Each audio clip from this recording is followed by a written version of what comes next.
Super Smash Bros. Ultimate is branded as the ultimate Smash game, having brought back literally everyone that was part of the roster in previous Smash titles. That's right. Every fighter in Super Smash Bros. History is joining the battle. The game series is so successful that it's used as a system seller. Part of that success can be attributed to the inclusion of a wide variety of characters from other series, and Masahiro Sakurai does an excellent job at including them in the game, as if you're playing them in their native games.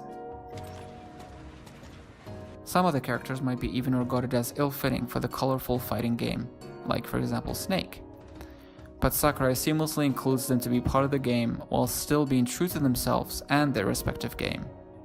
You might even argue that Sakurai would be able to put even Nico from Grand Theft Auto 4 and make him fit right in. Shit! What the fuck? The inclusion of Joker from Persona 5, which is a game series that was never in any Nintendo console ever, makes it seem like the possibilities are endless. But really, they're not. We've been invited. Invited to steal the greatest treasure of all! So, how exactly do we get these characters anyway? And what's the thought process of Sakurai in selecting the next DLC character for Smash Ultimate?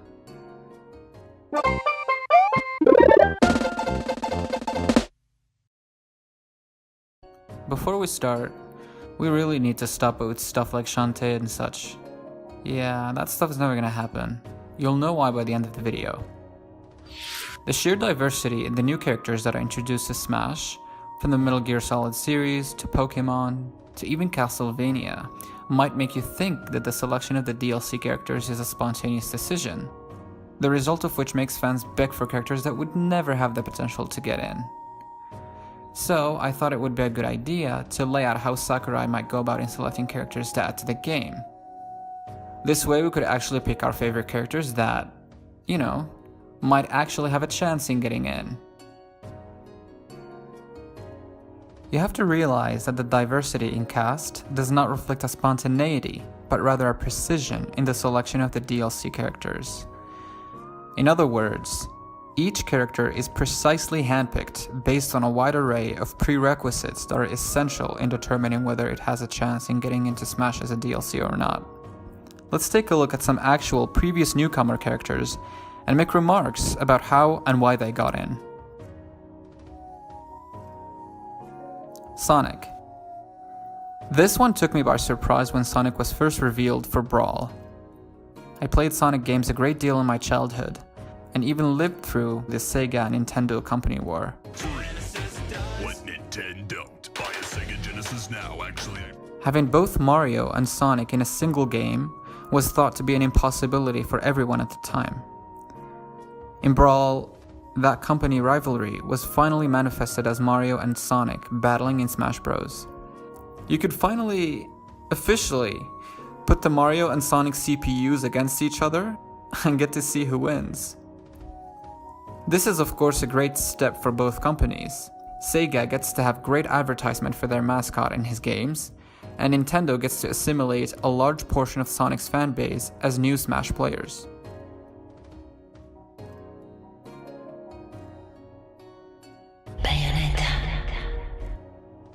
When Bayonetta 2 was first revealed to be a Nintendo Switch exclusive, everyone was surprised, as Bayonetta 1 was only released for the PlayStation 3 and Xbox 360.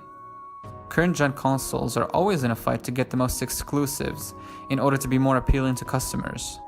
I played Bayonetta 1 to death when it first came out on the PlayStation 3 in 2013, but when I realized that Bayonetta 2 was a Wii U exclusive, I got the console right away.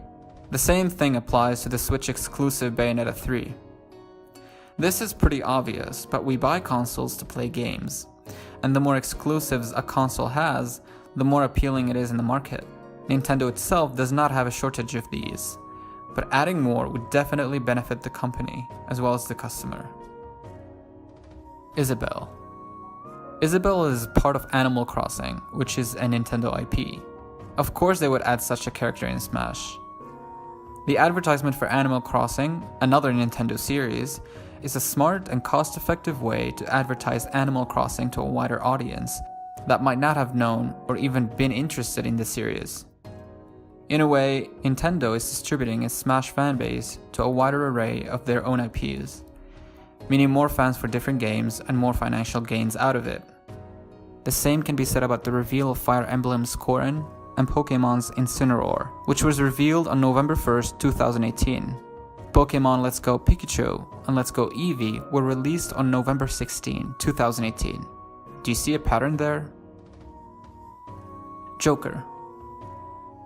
Persona 5 is a PS3, PS4 exclusive. I wonder where we saw that before. I see what you did there, Nintendo. Even Persona 3 and Persona 4 were PlayStation exclusives. The same Bayonetta pattern applies here. Many characters are added to the game based mostly on their popularity and fan following, like Ryu, Ken, Cloud, Snake, Mega Man, etc., in order to eventually increase Smash player base, like what had happened with Sonic before. Note how each of these characters are actually video game staples. You got Ryu and Ken from Capcom's Street Fighter, the OG of fighting games, Cloud Strife from Final Fantasy, Solid Snake from the Metal Gear Solid series, Mega Man. All of these are a nostalgic hit for many. Based on the previous examples, we can draw a few plausible conclusions of the prerequisites that a character has to have for a chance to get in as a DLC in Smash.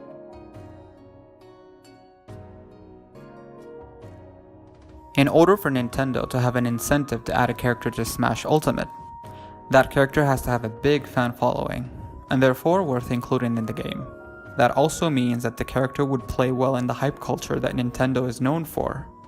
At this point, it's sort of an unwritten rule that each new edition is hyped in a way that genuinely captures people's interest.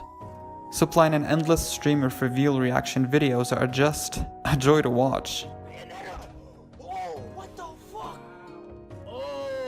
Which in turn boosts advertisement greatly.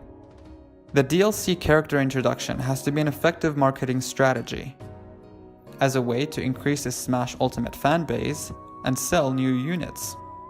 People get excited to see their favorite characters join Smash, and getting to see the moveset and the costumes for said characters, and realize which game they were referenced from is a lot of fun. Sometimes this can be used in a cosmetic fashion, like how Standard Link was designed based on his Breath of the Wild look.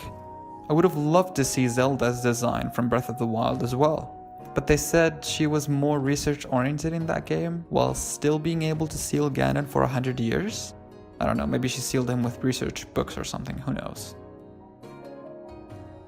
The DLC introduction also has to be an effective marketing strategy, as a way to divert new customers out to other Nintendo IPs, in order to sell other Nintendo titles to potentially new customers. Take for instance Isabelle's reveal video, which redirects your attention to Tom Nook's business and gives you a release date for the new, yet to be released, Switch Animal Crossing game. The character has to belong to a company which is part of the social circle of Nintendo, meaning not a direct competitor like Sony and Microsoft. This means that though these characters would be a perfect fit for Smash Ultimate, Ratchet & Clank and Sly Cooper unfortunately can't get in. I can say with confidence that if a character does not fit the previous criteria, then it probably does not have a chance in being a Smash Ultimate DLC. So, based on what we just learned, who do you think are the remaining 4 DLC characters? Nintendo are very self-aware when it comes to internet culture.